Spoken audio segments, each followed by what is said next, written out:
Okay,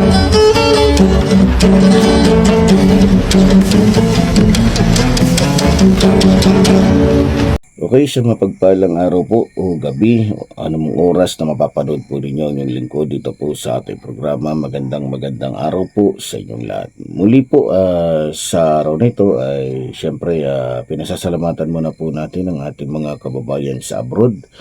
Maging ang mga kababayan po nating Luzon, Visayas, Mindanao na lagi po natin nakakasama sa bawat araw po na tayo po mayroong mga mahalagang pinag-uusapan. Dito po sa ating programang Reaksyon Mo, Birada Ko. Okay, sa araw din pong ito, pinasasalamatan po natin ang ating minamahal na Pangulong Ferdinand Marcos Jr., maging ang ating minamahal na House Speaker Martin Romualdez, at syempre maging ang ating minamahal na First Lady Liza Araneta Marcos. Magandang araw po sa inyong lahat. Okay, sa araw po ito mga minamahal ko mga kababayan, alam naman ninyo at alam ng buong Pilipinas, ng buong mundo, na itong paparating po na halalan ay labanan po ito ng magkabilang panig.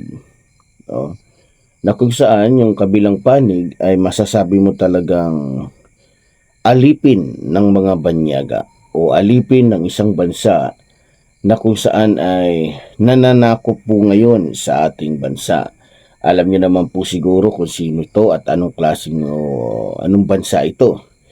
No, at alam din natin na itong dating administrasyon o dating pangulo ay kakampi po ng bansang kung saan ay kapareho nila ng kumbaga paniniwala, no? So yung bansang China na mga komunista.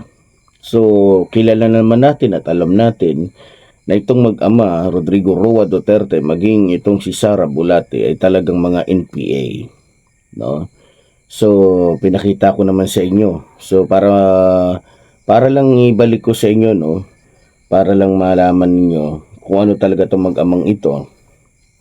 Kaya gustong-gusto nila yung makipagsabuatan sa China dahil alam natin ang China ay komunista. So, ang NPA, ang New People's Army is komunista din. So kung maalala ninyo, itong si Rodrigo Roa Duterte, maging si Sara, makikita ninyo dun sa video o dito sa video na palalabas ko na parehong sumisigaw, mabuhay ang NPA. So, eto, panoorin nyo saglit. Mabuhay ang NPA! Mabuhay! Mabuhay ang NPA! Mabuhay! Oh, klarong-klaro po yan mga minamahal ko mga kababayan. So, kilala din natin at alam natin na ang mga Duterte ay kakampi ng mga kilalang mga drug lords, protektor ng mga drug lords. Halimbawa na lamang po ni Alan Lim na natuklasan sa pag-iimbestiga ng Quadcom na talagang drug lord. Maging itong si Michael Yang na natuklasan na kung saan ay talagang 100%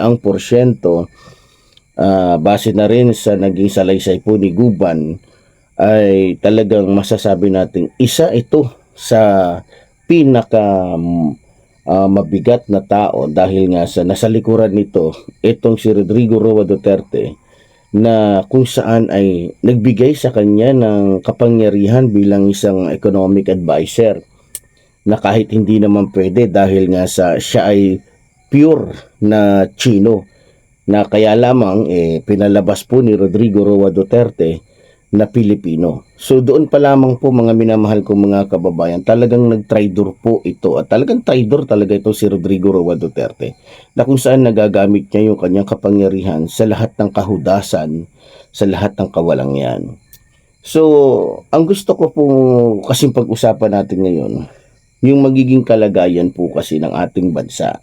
Kung sakali pong mas marami sa mga kalaban natin ang mananalo o marami sa mga kaalyado natin ang malalagay sa pwesto. No? Kasi tulad doon ng sinabi ko, ang labanan po ngayon ay labanan ng mga taong panig o may pagmamahal sa ating bansa.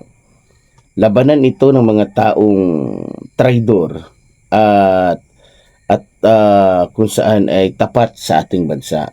Pag sinabing traidor, mga Duterte yan, automatic yan, nalaman nyo naman, di ba? na nagkaroon ng secret agreement itong mga Duterte, itong si Rodrigo Roa Duterte kay Xi Jinping, no? So, alam din natin na ito'y labanan ng mga taong, mga politikong ang iniisip ay magkaiba, di ba? Ito'y labanan ng mga taong makabansa na kung saan ang iniisip ay kapakanan ng mga Pilipino. At siyempre, alam naman natin kung sinong kalaban natin dito. Siyempre, yung mga taong ang iniisip, yung kanilang pagyaman. Kung maalala ninyo, dumami po ang mga Chino dito, dumami ang mga spy, dumami yung mga pasugalan, dumami yung mga krimen sa pamamagitan ng Pogo dahil sa pagpapapasok na rin ni Rodrigo Roa Duterte sa mga ito. So, binugaw po tayo ng nakaraang administrasyon sa bansang China para po maging pugad tayo ng mga iba't ibang uri ng mga masasamang aktibidad. Kagaya na lamang po ng mga natuklasan ng ating senador, maging ating mga congressman, dyan sa mga pogos na kung saan illegal, no? Kahit doon nga sa mga hindi illegal may natuklasan silang mga masasamang aktibidad na nandoon. Nandoon na yung sex den, scam, nandoon na rin yung mga droga na kung saan doon nagkakaroon ng kumbaga nagkakaroon sila doon ng transaction, no? So muli, kaya po natin to pinag-uusapan ngayon para malaman lamang po ninyo yung mga posibilidad, yung mga pwedeng mangyari kung sakaling mapasa kamay ng ating mga kalaban yung kapangyarihan na gusto nilang makuha, 'di ba? Kasi sa nakikita ko lang, kapag marami sa mga kaalyado ng ating kalaban ang mananalo, ay maaaring makontrol nila ang ating bansa at magamit nila ang kanilang kapangyarihan hindi po para sa mga Pilipino, kundi para sa kanilang mga sarili, no? So, para sa akin, sa tingin ko lang, maaaring ang magiging kalagayan po ng ating bansa sa kamay ng mga Duterte ay katulad na lamang po ng kung saan pwede tayong magbalik sa hirap, takot at pagdurusa. Maalala ninyo, noong panahon ni Duterte, hirap, lungkot, pagdurusa, maliban doon pang-aapi, ang naranasan po natin o naranasan ng mga Pilipino sa kamay ng administrasyong Duterte. Marami sa mga Pilipino ang talagang halos ikamatay yung kanilang pagkatakot. Alam nyo naman kung bakit. Kasi hindi po dahil sa mayroon silang kasalanan. Marami sa mga Pilipino ang namatay nang walang kasalanan. Marami sa mga Pilipino ang pinapatay ni Rodrigo Roa Duterte na walang kamalay-malay, walang kalam-alam sa droga. Kaya yung mga tao noon natatakot para sa sarili nila dahil ginawa pong business ng mga kriminal na pulis at iba pang mga ahensya yung buhay ng mga Pilipino kapalit po ng reward na binaba o inalok ni Rodrigo Roa Duterte. So, naging mapanganib po ang buhay natin noon ng panahon ni Rodrigo Roa Duterte. Pero, para malaman ninyo kung bakit sinadya niya yun, dahil kasama po yun sa plano ng bansang China at ni Rodrigo Roa Duterte. Kasama po yun sa plano na kailangan umunti o kumbaga ay kailangan mawala ang mga Pilipino sa sarili nating bansa sa pamamagitan po ng kanyang strategy na kunyari ay ipapapatay yung mga involved sa droga kahit hindi naman.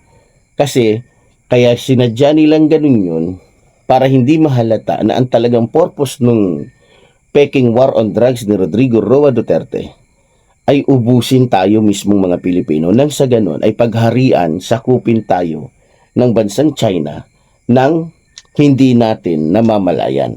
No? Kasi nga, ipinalabas lamang nila na yun ay war on drugs. So, nakita nyo naman, wala naman sigurong batang puslit na drug lords. Wala naman siguro mga batang puslit ang pusher. Wala naman siguro mga batang puslit masasabi nating adik. Pero kung kukwentahin po ninyo mga minamahal ko mga kababayan, halos humigit 800 o 900 na mga kabataan na mga teenager ang talagang nadamay na hindi binigyan ni Rodrigo Roa Duterte ng hustisya. Bakit niya bibigyan ng hustisya? Yun nga ang plano niya eh. Yun nga ang plano nila ni Xi Jinping, na ubusin ang mga kabataan dahil siyempre pag lumaki yan, isa rin yan sa magiging sagabal sa kanila. Kaya wala silang sinino, wala silang pinili. Basta kung sino yung makursunadahan, mapatay ng mga tao ni Rodrigo Roa Duterte, papatayin. Kasi tao din yan eh, na magiging sagabal sa kanilang masasamang plano. No? So, maliban doon, para po tayo ay makontrol, para tayo ay mamatay, lumikha po si Michael Yang, kasabwat yung mga kasama nila, ng isang virus. Kasabwat yung China. Lumikha sila ng virus. Kung maalala ninyo, yung virus na to, mula po sa China. Ngayon, itong si Michael Yang at maging si Rodrigo Roa Duterte, maging itong si Xi Jinping, nagawa nilang hudasin pati yung mga kababayan ni Xi Jinping na kung saan may iba dyan na namatay dahil nga sa ginawa nilang virus. So para maging kapanipaniwala, una, ikinalat nila ang virus na to mismo sa bansang China, na kung saan may namatay na, hindi ako nagkakamali, nasa 1,000 din. Pero kung kikwentahin mo po, yung namatay na dahil sa virus na tinatawag nilang COVID-19 na ginawa lamang ni Michael Yang at ng kanyang mga kasabwat, kasama na dito si Xi Jinping maging si Rodrigo Roa Duterte, mas marami pong Pilipino ang talagang namatay. Bakit? Dito po talaga pinakalat ni Michael Yang yung virus na yan, na kung saan pati ang doktor ay hindi nakaligtas. Marami sa mga doktor ang hindi nakaligtas para lamang maging kapanipaniwala na mayroong ang virus na kumakalat dito sa bansa, maging sa ibang bansa o ibang panig ng ating mundo.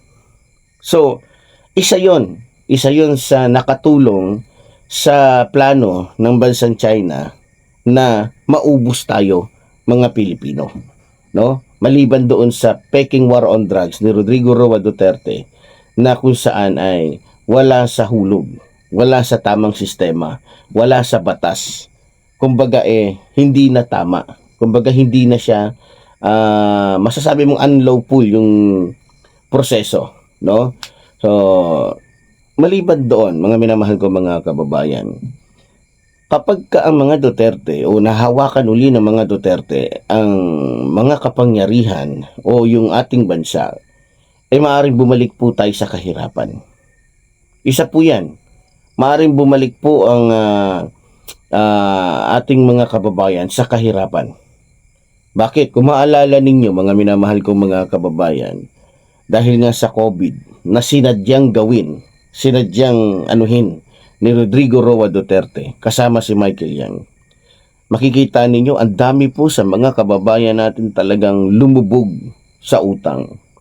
Lumubog yung mga negosyo, lumubog yung kanilang hanap buhay. Marami sa mga Pilipino ang halos ikamatay yung kanilang dismaya. Marami sa mga Pilipino halos magpakamatay na lang dahil nga po sa kahirapan na nararanasan nila, na kung saan ay hindi matugunan ng ating pamahalaan. Dahil nga sa, kung maalala ninyo, halos lahat po ng mga politikong dikit sa mga Duterte, kapag ka ang national ay nagpadala ng palagay natin 10,000 para sa mga mahihirap, pagdating doon sa probinsya, dadaan yan syempre doon sa, palagay natin mayor muna, mayor, 10,000 pagdating kay mayor, pag ibinaba doon kay kagawad, magiging 5,000 na lang.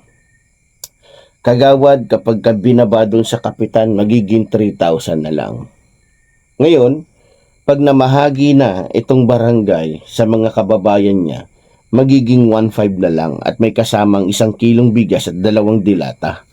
So, Nung panahon ni Rodrigo Roa Duterte, bagamat sinasabi niyang galit siya sa mga korap, pero laganap po ang korupsyon.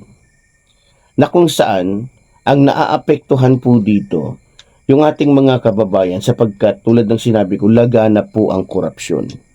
No? Laganap yung korupsyon na bagamat sinabi ni Rodrigo Roa Duterte naggalit siya sa korap, pero ang totoo, laganap ang korupsyon. Kaya laganap din ang kahirapan na nararanasan natin dahil hindi totoong galit sa korap ang nakaraang administrasyon, kung hindi kasabwat niya ang lahat ng mga korap na politiko. So, maaring ang bansa pong ito ay bumalik po sa pananakop ng mga dayuhan. Alam naman natin kung sinong dayuhan yan. Maaaring ang bansang ito, lalong-lalo na makikita nyo naman, kahit na po lumalaban at talagang rumiresback ang ating Pangulo o maging ang ating pamahalaan sa ginagawa ng bansang China sa kanilang pambubuli, sa kanilang pananakop, talagang pursigido, makikita nyo talagang sinasakop po tayo ng bansang China. Halos nung mga nakaraang buwan lang may nahuli na ng mga divers o mga aparato na ipinapasok sa ating bansa para lamang tayo ay mamonitor, na kung saan dati na palang ginagawa yan ng bansang China nung panahon ni Rodrigo Roa Duterte, na ngayon lamang natuklasan dahil nga sa pinaigting na pagbabantay ng Philippine Coast Guard, ng ating mga Philippine Coast Guards.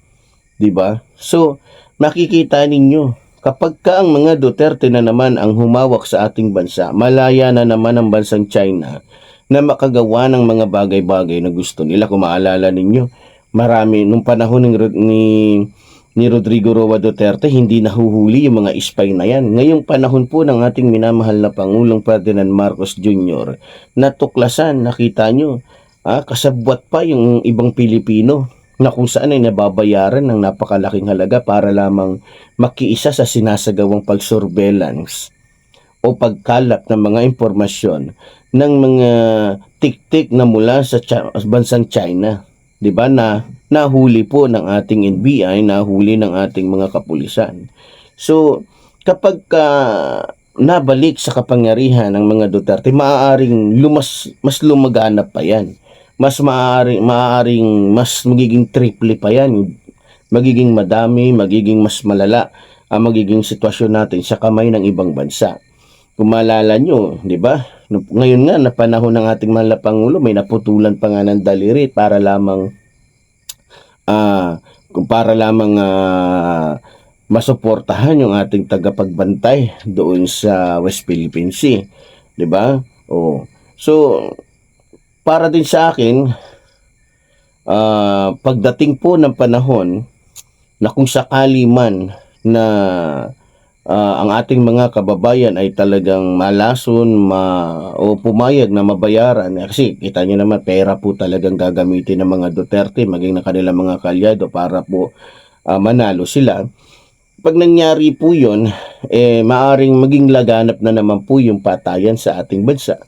Kasi isa po yan sa isang number 1 po na plano talaga ng mga Duterte at ng bansang China. Ubusin tayo, mga Pilipinong hindi nakikiisa sa kanilang paniniwala bilang mga komunista. So, maaaring kung noon ay 30,000 lamang ang naging biktima ni Rodrigo Roa Duterte sa pamamagitan ng kanyang Peking War on Drugs, maaaring maging triple yan, maaring maging ano na yan, o 90,000 na. Di ba? So, tingnan nyo yung posibilidad na mangyari. Tingnan niyo kung ano yung mas malala na mangyayari. So, maaring hindi lamang 1,000 kabataan na inosente ang maaring ipapatay na naman ng mga Duterte.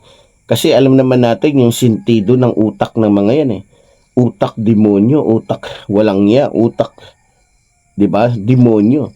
So, maaari din na kung sakaling mahawakan na naman ng mga Duterte ang bansang ito, maaaring lumaganap na naman yung pang-aabuso ng mga taong nasa kapangyarihan.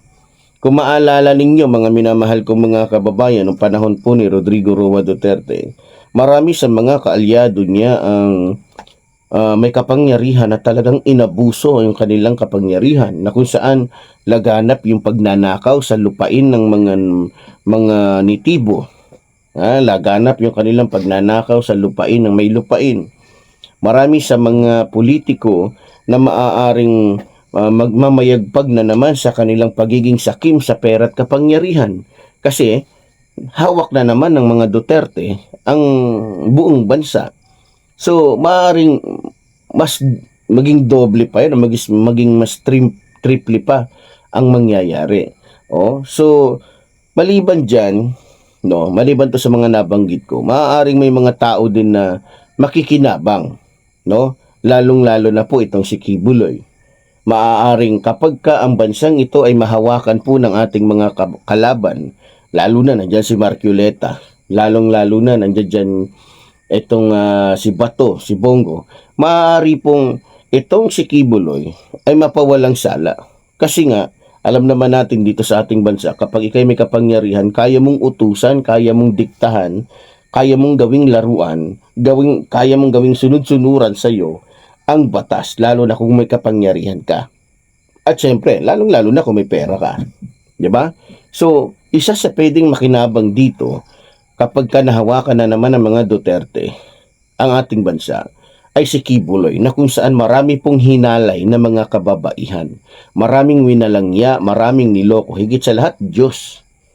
Maliban na inaalipusta niya ang Diyos sa kanyang pagpapakilalang Son of God, inaalipusta po niya pati yung mga kababaihan, pati yung mga taong walang kalaban-laban sa kanya. So, maaring maging malaya na naman po yung taong rapist na ito, na kung saan ay mapagpanggap na Diyos. So, maaari ding hindi lamang si Kibuloy ang makinabang sa mga pagkapagka nahawakan ng mga Duterte ang bansang ito. Maaaring itong si Arnie Tevez mabalik sa kanyang kapangyarihan. Dahil alam naman natin kung gaano kakaalyado, gaano kakampi ng mga Duterte itong mga Tevez, na kung saan ay talagang best friend po nito ni Baste itong si Arnie Tevez, na kung saan kasama nila sa triad, kasama nila sa sindikato. So, maaring si Bantag din, di ba, ay mapawalang sala at biglang lumitaw. Si Roque. So, marami po sa mga personalidad o mga taong may mga kasalanan sa ating bansa ang maaaring maabsuelto. Dahil nga po sa alam naman natin, tingnan niyo naman si Gloria Macapagal Arroyo, di ba? Pinakulong ng nakaraang administrasyon Ninoy Aquino dahil talagang napatunayan na nagnakaw, kaya nakasuhan ng plunder, di ba? So, nung panahon ni Rodrigo Roa Duterte, nakalaya. So, alam natin na maaaring mangyari din yan dito kay Kibuloy, kay Bantag, kay Tevez, dahil alam naman natin na malaki ang nagagawa ng kapangyarihan dito sa ating bansa. So, pagka nahawakan din ng mga Duterte ang bansa natin, maaaring dumami na naman yung dayuhang mga kung saan ay nagkakalat po ng iba't ibang mga masasamang gawain. Kung maalala ninyo, dahil po sa nakaraang administrasyon o sa panahon po ni Rodrigo Roa Duterte, dahil sa kanya, dumami po yung pogo, dumami yung mga kriminalidad na nangyari. Paano ko nasabi, kung maalala ninyo, sa loob mismo ng mga pogos na yan na sinasabi ni Rodrigo Roa Duterte na malinis, na halatang hindi naman malinis, dahil kung talagang malinis, bakit mapalalayasin sa mismong bansa nila? Diba, doon pa lang dapat na-analyze na natin na kung talagang malinis itong pogos, bakit kailangan palayasin? Bakit sa ibang bansa pinapalayas din? Kasi may natuklasan silang mga gawain dyan sa loob ng mga pogos na hindi maganda. So napatunayan naman na kung saan natuklasan na mayroong sex den, natuklasan na mayroong mga scam, natuklasan na mayroong torture, natuklasan na mayroong iba't ibang mga ginagawang hindi maganda sa nasabing mga establishmento o sa nasabing pogos, di ba? So, maaring lumaganap na naman yan. Kasi babawi yan eh. Ilang taon silang hindi nakapag-operate, maaring maging triple, talagang hahabulin nila yung mga nalugi sa kanila. So, kawawa po ang ating bansa. No? Kawawa yung ating bansa, magiging taguan na naman po tayo ng mga masasamang aktibidad ng mga Chino. Lalong-lalo na yung mga illegalista. 'Di ba? Lalong-lalo na yung mga illegalistang mga Chino. So, maaari din na itong si Michael Yang, maisingit ko lang, kasi nabanggit nga natin yung mga taong pwedeng makinabang kapag nahawakan na naman ng mga Duterte ang ating bansa. Maaring itong si Michael Yang na natuklasan na pure Chinese, maging yung kanyang kapatid na nakatatandang kapatid, ay makinabang. Di ba? Ngayon nagtatago pa si Michael Yang kasi pinatakas talaga ng kusayan ng mga Duterte. At natitiyak ko na kapag hawak na naman nila ang buong bansa, maaaring itong si Michael Yang ay lumitaw na. Kasi lalakas na loob dito eh. Bakit? Hawak na ng mga Duterte ang buong bansa. At malamang mamamayagpag na naman itong si Michael Yang sa pagpapakalat ng droga sa buong bansa, na kung saan mismong si Guban ay nagpahayag patungkol sa nangyari dyan sa custom, di ba? Diyan sa customs, na kung saan ay laganap at malawakang operasyon ang nangyayari nung panahon ni Rodrigo Roa Duterte. Itong si Michael Yang at si Alan Lim, maging itong si Puloy Duterte, at maging si Mans Castro, Carpio pala, sorry, ay magkasabwat sa kanilang pagpapakalat ng droga sa buong bansa, no? So, alam naman natin na talagang itong si Michael Yang kasabwat ng mga Duterte sa pagpapakalat ng droga sa buong bansa. Kaya ako sa nakikita ko lang, once na mahawakan uli ng mga Duterte ang buong bansa, malaya na naman tong si Michael Yang na magpakalat ng droga sa buong bansa, na kung saan yung mismong nabibiktima ni Michael Yang ay ginagawang kumbaga panakipputas ng mga Duterte para lamang sabihin na sila ay galit sa droga. Pero ang totoo, yung pinapapatay ni Rodrigo Roa Duterte ng mga biktima ng droga, ang may kagagawan dito sila din. Kaya lang siya nagagaganito, kaya lang niya ginagawang para hindi nga halata na sila mismo ang nagpapakalat ng droga. Kasi nga political strategy yun eh. Estilo ng isang sindikato na kunyari galit siya sa ganito, galit siya sa ganyan, pero siya mismo yun. Halimbawa, galit ka sa korupsyon. Kung makikita ninyo, galit si Rodrigo Roa Duterte sa korupsyon, pero nung panahon niya, laganap ang korupsyon. Wala siyang ginagawang aksyon para dun sa mga korap na politiko. Kasi nga, bunganga lang niya. Sinasabi lang niya yun. 'Di ba? So, kaya nga nung nahalata ng mga Pilipino na tila niloloko lang tayo, anong sabi ni Rodrigo Roa Duterte? Pag naniwala kayo sa mga sinasabi ko, mga estupido kayo. 'Di ba? Yan, sinabi din yan ni Yusek Claire, yung bagong ngayon, secretary, di ba?